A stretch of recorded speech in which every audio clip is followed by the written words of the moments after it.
I was critical of FCC Chairman Brendan Carr last week for intimating the prospect of regulatory action against ABC for the remarks that Jimmy Kimmel made on his program. Before then,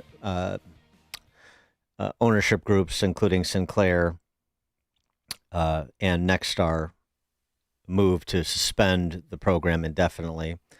And sort of Disney followed suit because a content producer doesn't have anywhere to distribute the content, so they're trying to figure something out to salvage the show. I suspect, I'm not sure if the leadership of Nexstar or Sinclair is interested, and by the way, that corporate leadership gets a say in what is piped through the channels they own as well. But that doesn't mean that Brendan Carr should have insinuated himself in the discussion as a regulator. Senator Ted Cruz agreed with me, as I'm sure many of you saw. However, that does in no way mean that we should take those on the left now wrapping themselves in the First Amendment as the great protectors of free thinking and free speech in America, because, of course, we know what the leading lights of the left have had to say about Americans' First Amendment rights. In the recent past, Kamala Harris. We will hold social media platforms accountable for the hate infiltrating their platforms because they have a responsibility to help fight against this threat to our democracy. And if you profit off of hate, if you act as a megaphone for misinformation or cyber warfare, if you don't police your platforms, we are going to hold you accountable. And how will I know if it's hate or misinformation? Kamala would tell me. That's the problem, isn't it? Always. Tim Walz, her running mate. I think we need to push back on this. There's no guarantee to free speech on misinformation or hate speech, and especially around our democracy. And how will you know it's hate speech or misinformation? Tim Walz will tell you. Hillary Clinton. But I also think there are Americans who are engaged in this kind of propaganda. And whether they should be civilly or even in some cases criminally charged is something that would be a better deterrent. Yeah. And how will you know who we should criminally charge for hate speech or misinformation? Hillary Clinton will tell you. That doesn't work. Not if you want to live in a free society. Oh, by the way, concurrent to Jimmy Kimmel being suspended, this was interesting. The All In podcast, all those tech whizzes like David Sachs, President Trump's crypto guy, and other successful tech entrepreneurs. The All In podcast. We've talked about it several times on the show. Just recently, they talked about how certain interviews they've done have been censored by YouTube. Certain interviews. Gosh, I wonder who the subjects were. Oh my gosh. We just found out that the Karp interview has also been censored on safe mode on YouTube. So wait, basically the three talks were Tucker, Tulsi, and Karp, which, by the way, I think if you had the audience vote on what the most engaging and interesting those were the three best. Those are up there. Yeah. And by the way, there are a lot of other really good ones, but those ones I think were the most captivating. I think the audience you could see was like really engrossed. Animated. It could be because of Jason's point, which is that if enough people click report an issue, it gets put into that part of the algorithm. So we got to have to give a little grace to Neil here. Oh, so who's the one who's doing all the reporting here? Who's weaponizing the YouTube reporting system? It's a bunch of tolerant liberals. It could be Putin. You never know. Sachs, you have moments. We don't need the Russians doing this to us when we're doing it to ourselves. There could be a cabal that is... We could be inflicting this on ourselves. I agree with Freeberg's wrap-up. I thought it was remarkable how the whole thing kind of came. Yeah, and Karp, he's talking about Alex Karp, the CEO of Palantir. And, of course, we talked about this last week, too. All of those on the left, including Jimmy Kimmel himself, who celebrated the deplatforming of Trump and Trump supporters. David Pakman, who's a popular podcaster on the left, when Roseanne Barr was fired from her show. Big win in the battle of ideas and free speech. Roseanne said what she wanted to say. ABC made the business decisions that were right for them. I don't think David Pakman is saying the same thing about ABC or Sinclair and Nexstar making the right business decisions for them with respect to Jimmy Kimmel. And this is the problem. You can't just pick and choose who gets free speech, who you're going to celebrate being silenced, while decrying those who you like being deplatformed or silenced. I mean, you can do it, but the hypocrisy is manifest, and the problem it poses for a culture that is generally respectful of government restraint on the individual's free speech rights is imperiled. But there's even more to it than that. We talked about this piece last week, but now we have the author of it to discuss it in more detail with more intelligence than I could, I'm sure, that not only is this a political problem and a cultural norm problem, it's literally something that hurts our brains. I'm talking about censorship. Barbara Oakley is a distinguished professor of engineering at Oakland University and creator and co-instructor of the course Speak Freely, Think Critically. Well, I hope that's a requirement, and I hope other colleges that don't have it maybe model it after whatever Barbara Oakley's doing at Oakland, because I like the title. Barbara Oakley, Professor Oakley, thanks for joining us. Appreciate it. No, it's a pleasure to be here, Dan. So, give us the, I can't go too far in a discussion of basal ganglia. So, give us the sort of the physiology here when it comes to how censorship literally hurts our brains. Well, it's almost like when you exercise, you are kind of building certain muscles. Well, cognitively speaking, when you exercise your brain by trying to understand someone else's, even if it's really different than what you believe, it's good exercise cognitively for the brain. And when you shut down or put people into safe spaces such that they can't hear opposing or different or even confrontational opinions, they don't get that exercise in mental flexibility that they need and that we need to have in a democratic society. And then that lack of flexibility, I mean, it doesn't like alter the brain's composition, does it? I mean, does it physically change how you react at a certain point of, I guess,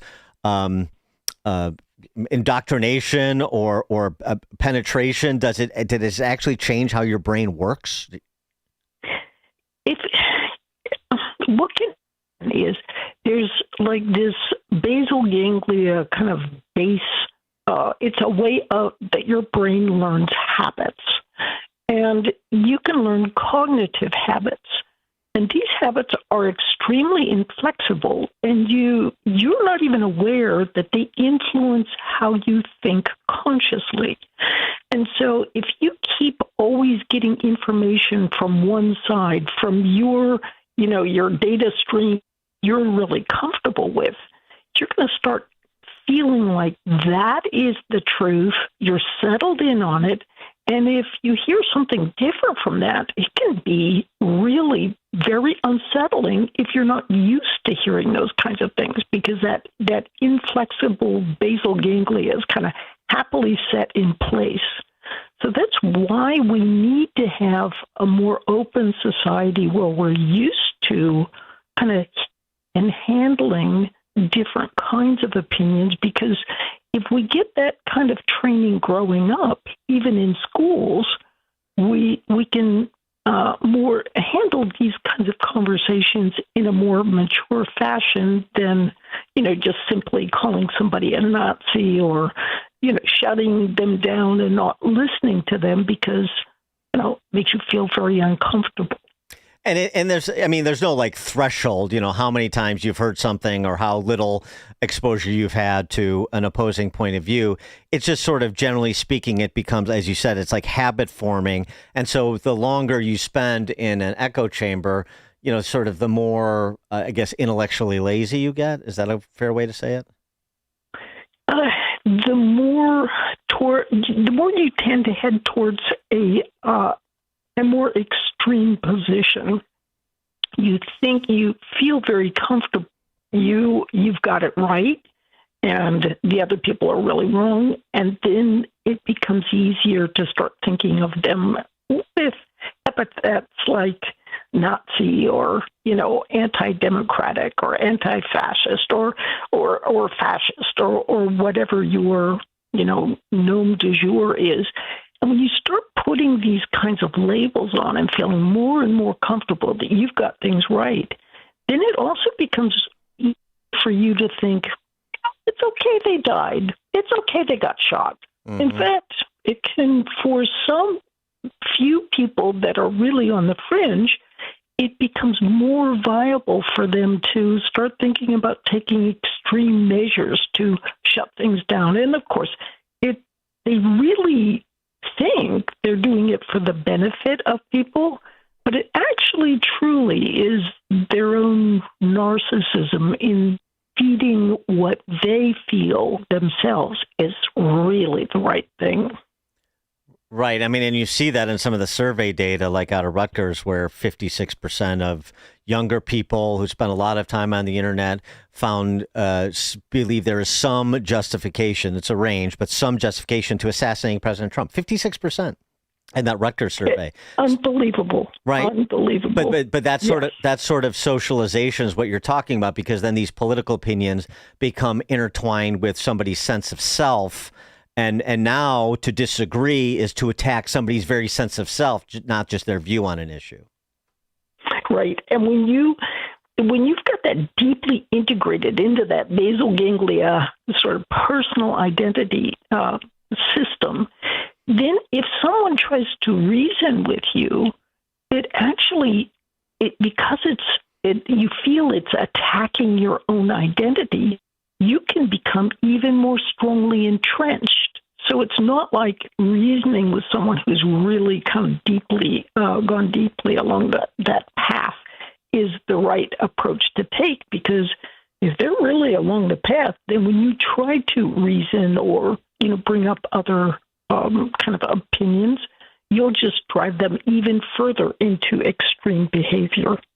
Right. And that dehumanization piece that comes in, I mean, you saw that with the text message exchange between Charlie Kirk's assassin and his and the guy that was his romantic partner, where he just murdered Charlie Kirk, and the text message is about, gosh, I need to recover that rifle, otherwise my dad is going to be really upset that I lost Grandpa's rifle. He's talking about recovering the weapon he just used to murder someone. He has no qualms. There is no remorse about having just assassinated somebody because they disagreed with him.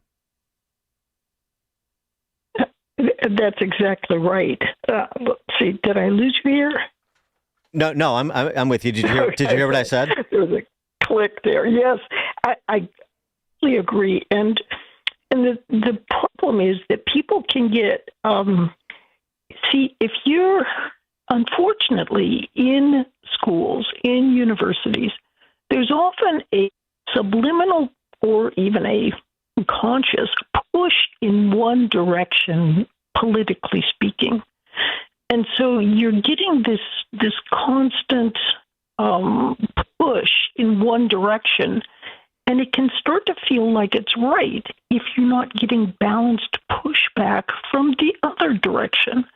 So this can, over the years, I think this is probably why sometimes want to send their children to either a private school or to homeschool them, because they're very concerned that there's a sort of a one-sided push in many academic places. Yeah, which there definitely is, and they definitely should be concerned about. Barbara Oakley is a distinguished professor of engineering at Oakland University, creator and co-instructor of the course Speak Freely, Think Critically. Professor Oakley, thanks so much for joining us. Appreciate it. Thank you. And she joined us on the Turnkey.Pro answer line. Before you see it on TV, share it on Facebook, or read about it in the paper. Hear it here first. This is Chicago's Morning Answer on AM 560. The Answer.